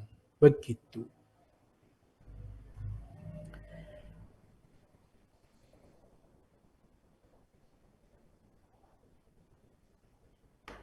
Oke. Nah, sekarang lanjut kalau tidak ada pertanyaan ya. Kalau tidak ada pertanyaan, saya lanjut nih. Nah, sekarang gimana kalau parent class-nya itu punya constructor? Apa yang terjadi? Kalau access specifier kita udah pelajari nih. Kalau access specifier belibet ya. Kalau access specifier kita udah bahas. Nah, intinya seperti ini. Access specifier pada property ya, pada atribut ya, bukan pada access specifier class. Kalau access specifier class tadi udah kita bahas. Better gunakan public untuk supaya konsisten. Relation antar parent dan class itu adalah parent dan subclass, superclass dan subclass itu adalah is a relationship di inheritance. Nah, kita pakai public. Kalau pakai protected itu jarang banget. Kalau pakai private itu lebih bagus jangan pakai inheritance, tapi pakai nested class. Ada inner class, ada outer class ya, composition. Nah, yang minggu lalu kita bahas inner outer class. Nah, begitu. Nah, sekarang Gimana kalau parent class-nya punya constructor? Apa yang terjadi pada constructor? Apakah dia juga bisa diwarisin? Nah, kita coba nih. Nomor 3, constructor.cpp. Saya copy aja dari sini, paste. Kemudian saya coba datanya saya coba jadiin private ya. Private. Kemudian kalau private nggak perlu di declare gini juga private kan ya. Nah, seperti ini private kan ya, masih ingat? Kemudian kita punya constructor misalnya. Nah, Oh, coba. Kak, Ya, mau nanya ini gak related sama ini sih. ya. Tapi cara ngedelete yang tab kayak gitu gimana sih? Yang kalau select all terus habis itu ngedelete tab sekali itu apaan sih ya, Kak? Ngedelete tab. Yang mana ya? Ini? Jadi kalau select terus kan bisa mundurin gitu Oh, indentationnya. Itu bisa itu mundur, bisa maju gini ya. ya itu gimana yang mundurnya sih? Kalau majunya ngerti aku. Pakainya apa code editornya? Visual Studio Code. Ya, Visual Studio Code. Di banyak code editor caranya adalah kontrol kemudian kurung kurawal. Kontrol Oh, kalau mau maju kurung kurawal tutup, kalau mau mundur kurung kurawal buka, kurung kurawal pembuka. oh Jadi oke. kalau maju itu kontrol sama ini, nah, kontrol plus ini. Kalau mundur itu kontrol plus ini, nah, pembuka. Bisa? Iya iya. Makasih Kak. Ya, maju, mundur, oke. Bisa juga kita pilih beberapa ya. Nah, begini ada banyak trik sih. Nah, kita bisa nulis bareng begini juga bisa. Ada banyak trik ya. Nah, misal kita bikin private, kemudian saya mau bikin atau biar gampang public dulu kali ya. Public dulu deh, biar gampang ya. Nah, saya punya name dan age. Kemudian dia punya constructor. Nah, constructornya misalnya, masih ingat ya cara bikin constructor? Kita panggil nama kelasnya. Constructor itu sebenarnya cuman special class. Masih ingat pertemuan sebelumnya? Special class untuk special method ya, special method yang di running ketika instantiate object pertama kali otomatis dilakukan. Nah, kita sebenarnya ini special method ya, tulis saja kayak metode biasa seperti ini. Nah, kemudian name-nya itu, kemudian di dalamnya saya bisa kasih parameter, misalnya string nama, dia menerima beberapa parameter, ada nama dan ada umur. Kemudian saya bisa set nih di sini, name-nya itu adalah nama, ya kan? Kemudian age-nya adalah umur. Nah, kurang lebih begini. Coba kalau ini saya set private, public-nya di sini. Nah, oke kan ya. Age sama dengan umur salah karena integer. Nah, ini function biasa ya di semester pertama dulu, dasar pemrograman, tentu sudah pernah dibahas. Nah, ini constructor. Atau constructor juga bisa kita persingkat dengan menuliskan initialization list supaya lebih simple lagi. Jadi alih-alih teman-teman nulisnya seperti ini, nah bisa teman-teman tulis juga seperti ini biar lebih singkat ya. Nah, bisa tulisannya seperti ini. University, kemudian dia menerima beberapa parameter. Nah, ini saya hapus. Kemudian deklarasikan atribut mana yang mau di-set oleh parameter-parameter ini. Misal, kita tambahkan titik 2, terus name itu adalah nama, koma, age itu adalah umur. Nah, begini juga bisa teman-teman. Tuh. Jadi teman-teman mau pakai yang cara tradisional seperti ini, bisa membuat konstruktor ya, bikin konstruktor, atau seperti ini juga bisa. Kayaknya ini minggu lalu juga kita bahas ya. Nah, lebih singkat yang kedua ya, lebih singkat yang kedua. Nah, ini konstruktor. Nah, apa yang terjadi pada konstruktor? Misalnya nih, saya punya di student ini dia punya string name aja. Nah, public. Oke. Nice, nggak ada error ya. Oke. Terus ketika saya mau bikin dari X student, nah di sini error. Kenapa error? Nih, kenapa error? Karena khusus untuk parent class yang punya punya constructor ya, ada baiknya teman-teman juga panggil ya base class-nya di subclass-nya. Jadi misalnya teman-teman punya constructor seperti ini. Nah, ini udah paham ya? Saya hapus aja teman-teman ya, atau biarin di situ deh. Saya biarin di sini, nanti bisa teman-teman akses ya di GitLab-nya. Ups. Begini. Nah, oke. Nah, constructor yang ada di parent class itu harus disebut ya di dalam subclass-nya supaya tidak terjadi error seperti ini. Nah, ini kan error. Kenapa student kita bikin objek dari student error? Karena student itu menginherit university members, di mana di university members objeknya itu terdapat constructor yang mana kita harus menyebutkan nih nama dan umurnya itu harus disebut supaya objeknya itu nanti punya nama dan punya age, name dan age-nya terisi. Nah, kalau kayak gini kasusnya gimana dong? Maka di bagian student itu kita juga harus deklarasikan constructor. Nah, jadi kita harus deklarasikan nih constructor. Constructornya apa? Misalnya student. Nah, kita deklarasikan nih constructor, return-nya apa, kemudian kosong.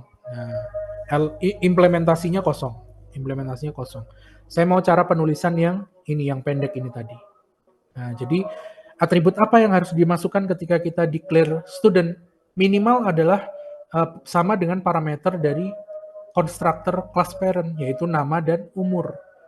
Nah, nama dan umur, terus itu dimasukin kemana? Dia dimasukin ke dalam constructornya si university member. University member, masukin di sini nih, nama dan umur. Nah, begini, baru tidak error.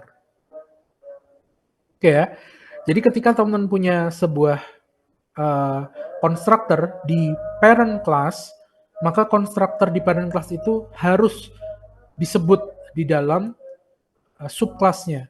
Cara nyebutnya gimana? Ya pasti subclass-nya harus punya constructor dulu. Dia punya constructor dan constructor dengan parameter itu minimal sama dengan university member. Minimal ya. Kenapa minimal? Karena kelas student ini bisa aja dia punya private data lainnya. Misal dia punya apa yang belum ada di university member, dia punya KTP misal ya. Misal aja ya. Nah, kita bisa tambahkan di parameternya di sini string nomor KTP misalnya. Nah, di mana nanti nomor KTP ini kita assign value-nya ke KTP. Berarti di sini nanti kita tambahin nih, koma KTP nomor KTP. Nah, kurang lebih begini. Nomor KTP. Nah, begini. Oke ya, ini saya hapus saja KTP-nya. Biar nggak bingung. Nah, jadi parameternya minimal sejumlah parameter yang dibutuhkan oleh parent constructor-nya. Nah, terus kita masukin nih, kita panggil si constructor dari parent class-nya, kemudian kita definisikan nama dan umur supaya untuk membentuk ini, untuk memberi parameter value ke parent constructor-nya. Sehingga nanti constructor-nya akan set value dari atribut name dan age, tidak kosong. Oke, di mana name dan age ini nanti akan dipakai oleh objek dari student, dari subclass-nya. Nah, begitu. Nah, jadinya ketika kita mau bikin objek dari student, X, maka saya harus deklarasikan ini. Student, ada nama dan ada umur. Berarti namanya misalnya Budi, umurnya 18. Nah, seperti ini. Dari situ nanti kita bisa akses atribut-atribut yang dimiliki si student, si X ini apa? Misal dia punya name, ya kan? Kemudian dia punya dari parent-nya dia punya name dan age. Nah, kita bisa akses nih. Coba bisa nggak? Name harusnya error. Nah, error ya. Nah, name dan age. Kenapa name dan age error? Name dan age ini datangnya dari university member. Kenapa name dan age itu error? Kenapa teman-teman? Anyone? Masih private. Private, betul, 100. Karena dia private. Nah, supaya bisa diakses berarti saya butuh getter, ya kan? Butuh getter. Misal nih, kasihlah string get name misalnya ya. Kemudian returnnya name. Nah, baru nih bisa nih. Return name, kita panggil bukan name-nya langsung, tapi get name. Nah, ini baru bisa. Nah, nice. Nah, kurang lebih begitu teman-teman ya. Nah, ini. Yang mau saya tekankan di file ketiga ini, di script ketiga ini adalah bagaimana constructor ya. Constructor itu diwariskan. Ketika parent-nya punya constructor, apa yang terjadi? Maka di subclass-nya juga harus punya constructor. Di mana di dalam constructor subclass-nya itu dia harus menyebutkan parent constructor-nya. Jadi pastikan constructor yang ada di parent ini terpenuhi ya, dipenuhi atau dibikin dulu. Nah, caranya begini. Oke, bisa dimengerti teman-teman? Coba kita eksekusi ya. Kita eksekusi G++ nomor 3.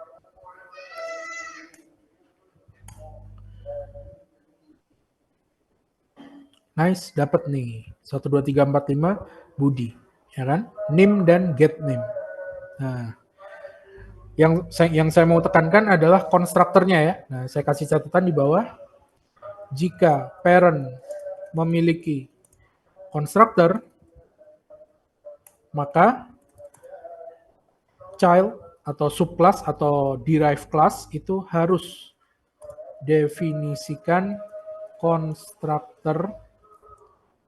Jika parent memiliki konstruktor, maka child harus definisikan konstruktornya sendiri ya, konstruktornya sendiri berikut dengan konstruktor parent. Nah, yang menyertakan ya, yang menyertakan konstruktor parent. Nah, contohnya ini tadi. Nih. Jadi saya bikin konstruktor parent, university member, kemudian di bagian bawah kelas student dia juga punya konstruktor. Dan di konstruktornya ini dia juga harus mendeklarasikan konstruktor parent. Nah, jadi kita harus eksekusi nih. Konstruktor parentnya kita eksekusi di sini. Nih. Istilahnya kita assign value lah ya. Kita assign value. Assign value ke konstruktornya. Nah, begitu. Begitu teman-teman. Bisa dipahami? Gak bingung ya? Aman ya?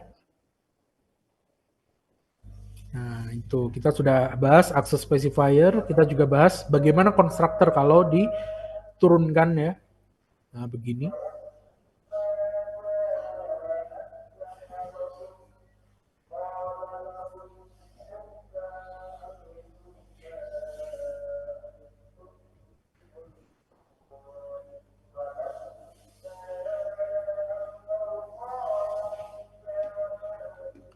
Nah, di dasar-dasar pemrograman, dulu mungkin teman-teman pernah belajar tentang method overloading ya. Method overloading. Bukan overriding ya, tapi overloading. Coba kita bahas juga di sini. Nomor 4, method overloading.cpp. Nah, apa itu method overloading? Method overloading itu gampangannya seperti ini. Nah, ini nanti mengantarkan kita ke pilar keempat, yaitu polymorphism. Method overloading, yang dimaksud dengan method overloading itu, coba saya hapus dulu.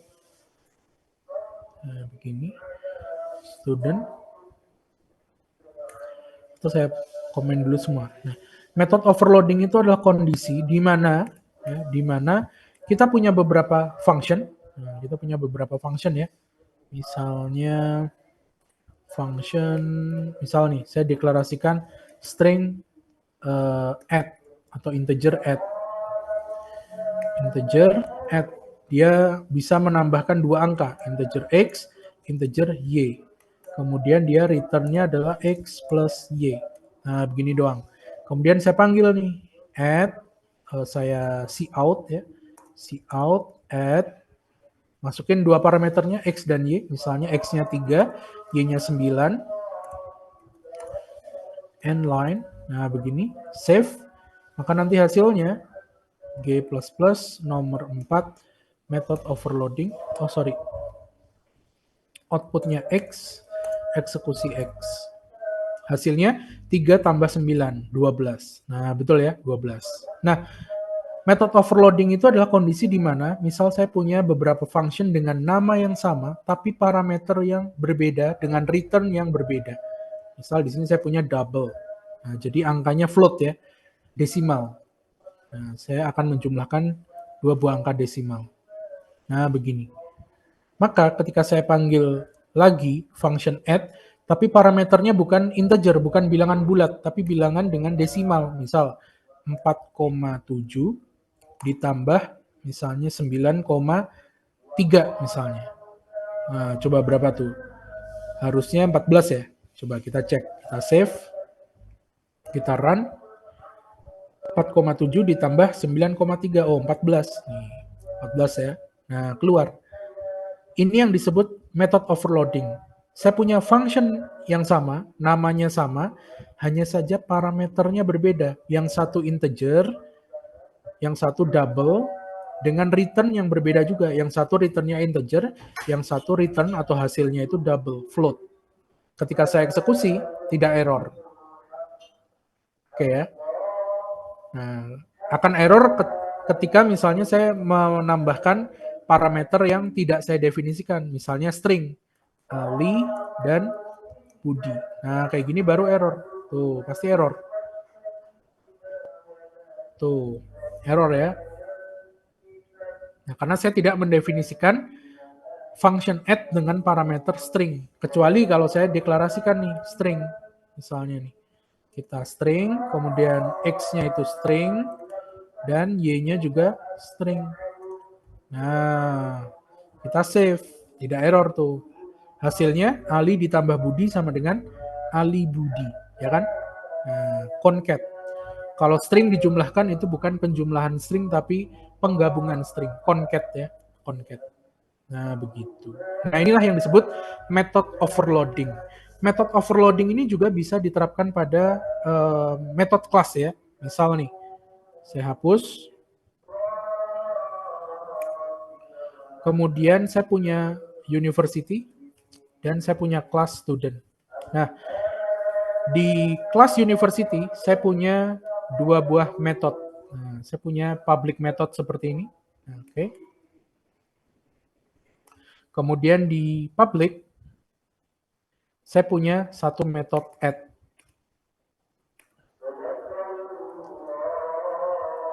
Nah, begini.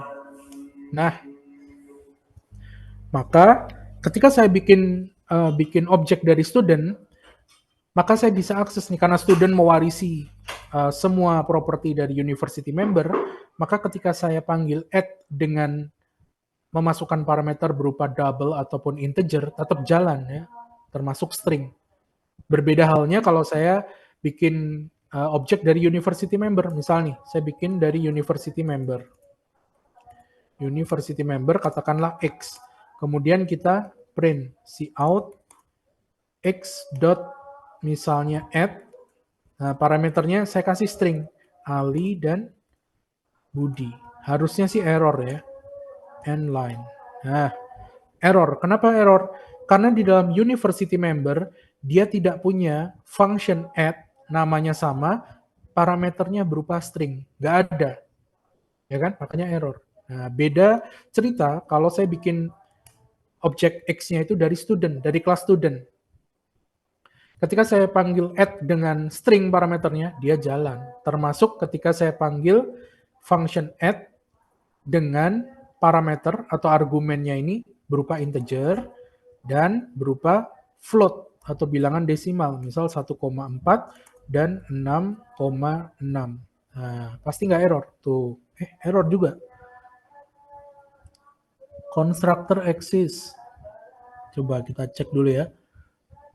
Public university, betul ya?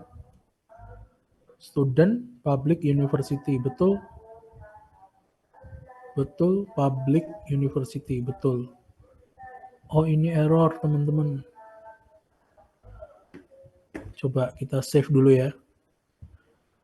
Dia nggak bisa akses Ini padahal dia udah public ya. Coba kalau saya declare di sini university members add. Nah, baru bisa ya, tapi coba kalau saya tambahkan di public.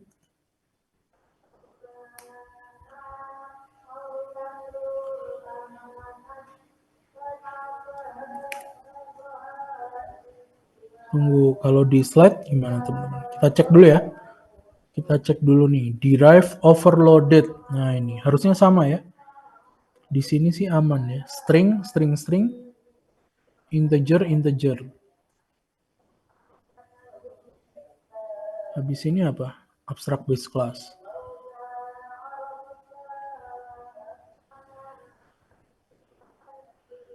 Different parameter.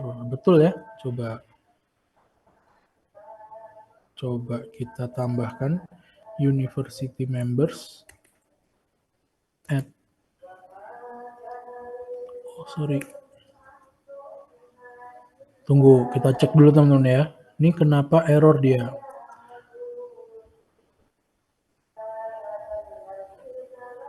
Oh, dia belum overloading teman-teman. Tunggu, aku cek dulu teman-teman. Kita eksekusi method overloading ya. Nah, ini dia errornya. Cannot convert. Oke, berarti saya perlu deklarasikan di sini barangkali university members add. Error enggak? Error. Ini errornya titik koma. Nah, coba kalau seperti ini. Di sini yang error nih. Oh, karena dia private ya. Nah, saya masukin ke dalam public. Nah, coba kalau seperti ini, nah udah nggak error. Coba kita jalanin. Oh, ada yang salah. Access declaration are depicted in paper of using declarations. Using, oke. Using.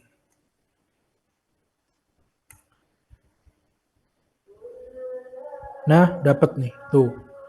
Berarti perlu menambahkan ini teman-teman ya. Nah, jadi kalau teman-teman mau melakukan method overloading antar subclass dan parent class, di mana di parent class itu ada function namanya sama, hanya saja parameternya berbeda. Begitu juga di subclass ada function yang namanya sama nih, add, ya kan? Sama-sama add. Tapi atribut parameter argumennya beda, dia string. Oke ya, dia string. Nah, kalau kita mau overload, panggil semua metode yang punya nama sama tapi beda parameter, kita harus tambahkan ini. Nah, berarti di slide saya kurang teman-teman ya. Nah, di sini ini kurang nih. Tuh, coba kita cek ya. Nah, di sini ini kurang nih. Harusnya saya tambahin lagi. Oke. Ini PR ya. Berarti slide saya ini ada revisi di slide nomor 7 ya. Slide nomor 7. Oke. Saya notes dulu teman-teman ya. Ada kesalahan. Oke, berarti nanti saya revisi teman-teman ya. Oke. Nah, jadi teman-teman perlu menambahkan ini seperti ini. Using university members add. Nah, sehingga semua function yang punya nama sama itu juga bisa diakses di subclassnya. Nah, begitu. Sampai sini oke, teman-teman? Ada yang bingung? Di sini saya ingin menjelaskan method overloading ya. Nah, jadi method overloading itu tadi ketika ada function dengan nama sama tapi return dan parameter yang dimasukkan ke dalamnya itu beda. Entah bedanya tuh tipe datanya atau algoritma di dalamnya beda, itu juga bisa. Step by step yang mau diselesaikan tuh berbeda juga bisa. Nah, kalau ada seperti ini, teman-teman perlu tambahkan seperti ini. Using, kemudian nama kelas, kemudian operator titik dua kali, masukkan nama metode yang overload dengan metode yang ada di subclass. Nah, overload itu artinya namanya sama, tapi parameternya beda, implementasinya pun beda, hasil tipe datanya juga beda, tipe data dari hasilnya beda. Nah, kurang lebih begitu. Ya, ada pertanyaan? Boleh, silahkan. Tunggu, saya cek chatnya ya.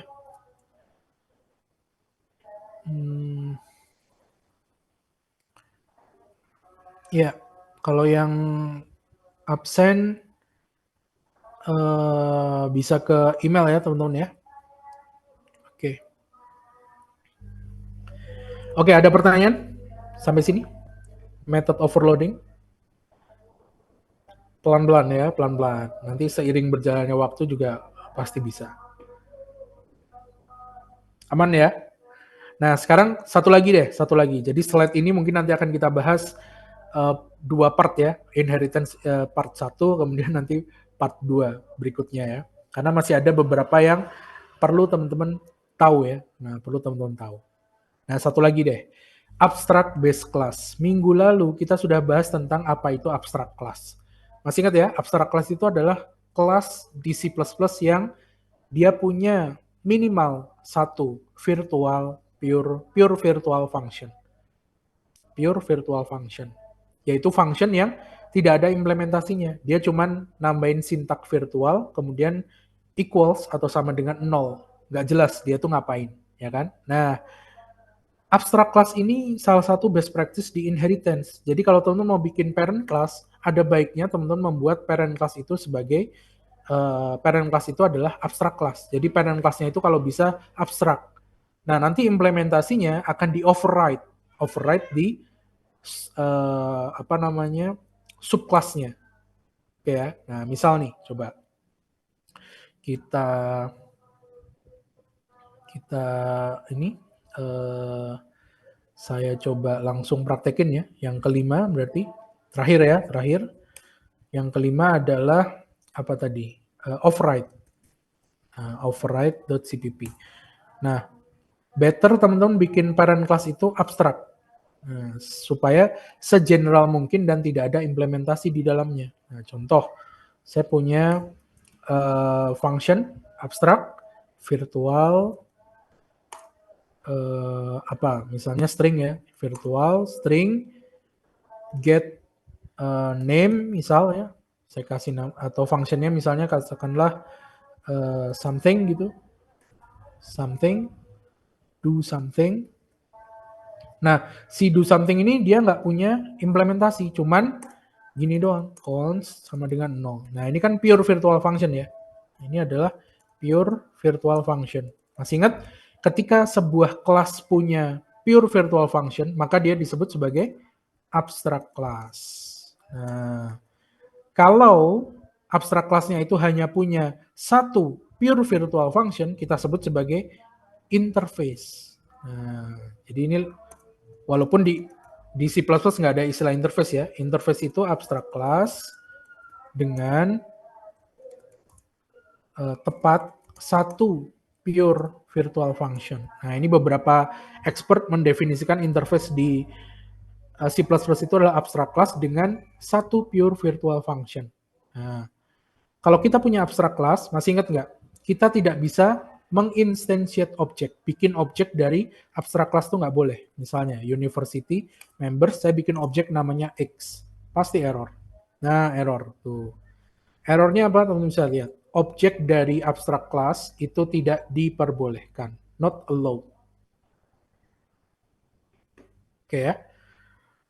Nah, seperti apa pemanfaatan abstract class? Minggu lalu kita cuma belajar apa itu dan bagaimana bikinnya. Nah, sekarang kenapa itu harus dibikin abstract class? Supaya implementasinya bisa bermacam-macam. Salah satunya di inheritance nih ya. Misalnya nih, di inheritance saya punya class student, di mana class student itu turunan dari university member. Nah, di university member dia punya metode virtual virtual function do something. Nah, do something ini bisa saya definisikan implementasinya itu di dalam kelas student, di dalam subkelasnya. Kalau di dalam kelas parent kan dia nggak jelas ya, do something itu ngapain. Nah, tapi kita bisa perjelas di sini, di di subkelasnya. Cara menjelaskannya adalah kita bisa bikin aja, misalnya string do something. Nah, terus ngapain? Nah, dijabarin di sini. Misal kita return do something. Nah, misal gini doang. Nah, baru jelas nih. Do something itu ngapain baru jelas di subclass-nya. Nah, inilah salah satu tujuan atau implementasi dari abstract class. Kita menyembunyikan detail implementasi, kemudian kita tampilkan implementasinya di subclass. Nah, kita bisa juga tambahkan sintaks ya untuk mengoverride. Caranya tinggal tulis saja di sini override. Nah, override dari do something. Artinya do something yang ada di parent ya, yang ada di parent. Oh sorry, ini const override. Nah begini. Karena dia juga konstanta ya tadi ya, kita declare konstanta kemudian override. Nah override ini optional ya, override ini optional. Tapi better ditulis kenapa? Supaya developer bisa baca bahwa oh do something ini mengoverride function dengan nama yang sama dari parent-nya. Override itu artinya diutamakan ya. Jadi do something ini diutamakan. Dia menimpa function yang sama yang ada di parent class yang kebetulan abstract class tidak punya implementasi. Nah, jadi override ini optional. Penambahan optional, penulisan ya. Penulisan override kalau di C++ itu optional. Penulisan override itu optional. Nah, itu aja kali ya. Nah, coba kalau saya bikin kelas sekarang dari student. Kita bikin objek dari student X. Kemudian kita print x.doSomething end line. Save. Kemudian kita cek ya. Running nggak nih? Oke, nggak ada error ya. Kemudian kita jalankan nomor 5. Outputnya X. Kemudian kita eksekusi X. Nice. Ini keluar nih, do something. Nah, ini adalah tujuan kita membentuk abstract class. Supaya apa parent class itu harus abstrak? Supaya implementasinya tuh nanti bisa beragam, teman-teman. Bisa beragam. Misalnya kalau student dia return-nya do something. Kalau lecturer misalnya dia beda lagi. Nah, itu bisa dilakukan seperti ini. Jadi tidak ada default implementasi dari function atau method di parent class. Implementasi detailnya kita jelaskan di student. Nah, ini salah satu best practice dalam inheritance juga. Kita bisa tambahkan override, ini optional ya. Override ini optional, artinya do something ini nanti akan menimpa function dari parent-nya. Di mana function dari parent-nya itu kebetulan tidak punya implementasi atau pure virtual function. Nah, begitu. Nah, konsep ini itu juga mengarahkan kita nanti ke polymorphism, teman-teman. Polymorphism itu poly banyak, morph itu bentuk. Di sini ada do something, di sini juga ada do something. Tapi do something di parent dan do something di child itu implementasinya beda. Nah, jadi satu nama tapi beda implementasi. Mirip juga seperti method overloading. Nah, hati-hati ya, bedakan method overloading dengan method overriding. Teman-teman bisa cari bedanya. Apa bedanya overloading dengan overriding? Nih, dari script kita tadi, overloading itu functionnya namanya sama tapi parameter dan hasilnya beda. Tapi kalau overriding, kita bikin function di mana mengoverride function tanpa implementasi. Nah, kurang lebih seperti itu. Baik. Sepertinya sampai sini dulu. Ada pertanyaan barangkali? Nah, sebenarnya masih agak panjang ya. Nah, kita belum bahas nih tipe-tipe inheritance. Ada single, multi-level, multiple. Ini nanti kita bahas minggu depan aja kalau gitu ya. Sorry, bukan minggu depan ya. Setelah lebaran ya. Karena mulai besok sudah libur ya. Begitu. Ada pertanyaan barangkali? Sebenarnya saya sudah siapkan tugas, tapi karena kita bahasnya belum selesai, jadi tugasnya saya cancel dulu ya. Nah, nanti saya coba bisa di-cancel nggak ya? Kalau nggak dihapus, nanti coba saya hapus. Oke, ada pertanyaan? Silahkan. Saya coba cek chatnya. Jangan lupa link feedback ya, teman-teman ya. Link feedback, oke. Oke, yang sedang mudik, hati-hati di jalan ya. Semoga selamat sampai tujuan. Yang sudah pada mudik. Oke, sampai sini dulu ya. Berarti nanti inheritance ada part 2, pertemuan setelah lebaran. Kalau tidak ada pertanyaan berarti tidak ada tugas teman-teman ya. Tugasnya saya cancel dulu. Sudah ada di Adlink tapi nanti coba saya cancel. Nah, karena sudah jam 9 saya harus ke kelas berikutnya. Gak ada pertanyaan? Aman? Ada Oke, yang nanya Pak? ada yang nanya. Di, Oke. di chat ada yang nanya Pak. Apakah tugas sebelumnya bisa dibuka kembali? Oke, ya. Oke, absennya nanti saya tampilkan lagi ya. Nah, untuk tugas bisa nanti saya buka kembali teman-teman ya. Tapi mungkin setelah Lebaran aja kali ya. Karena tadi siang juga ada instruksi katanya untuk kelas profesional dan kelas akselerasi itu kan kebanyakan employee ya, pekerja ya. Aktivitasnya padat, ada kerjaan. Jadi dosen-dosen diminta kalau bisa tidak ada batas waktu. Nah, jadi nanti untuk tugas yang ketinggalan jangan khawatir, nanti akan saya buka lagi. Tapi setelah Lebaran ya, setelah Lebaran. Jadi di pertemuan berikutnya mungkin saya akan umumkan. Begitu ya. Bagi yang sudah mengumpulkan berarti bisa direvisi lagi, boleh ya diperbaiki. Yang salah-salah format atau salah ketik atau kurang rapi boleh dirapikan. Begitu barangkali ya. Nah, oke. Oke, kalau tidak ada pertanyaan, begitu. Terima kasih teman-teman. Saya ucapkan selamat Hari Raya Nyepi besok, hari Sabtu yang menunaikan ibadah Nyepi. Bagi yang puasa juga semoga lancar puasanya. Selamat menunaikan ibadah puasa, selamat Idul Fitri, mohon maaf lahir dan batin, sampai jumpa nanti di pertemuan selanjutnya tanggal berapa? 10 April mungkin ya, setelah Lebaran nanti. Terima kasih, saya tutup. Assalamualaikum warahmatullahi wabarakatuh. Saya tampilkan QR code untuk presensi lagi. Terima Recording stopped. Minal aidin wal faizin Kak. Mohon maaf lahir sama-sama. batin. Thank you, thank Dadah. you. Terima kasih Pak. Assalamualaikum. Waalaikumsalam. Waalaikumsalam.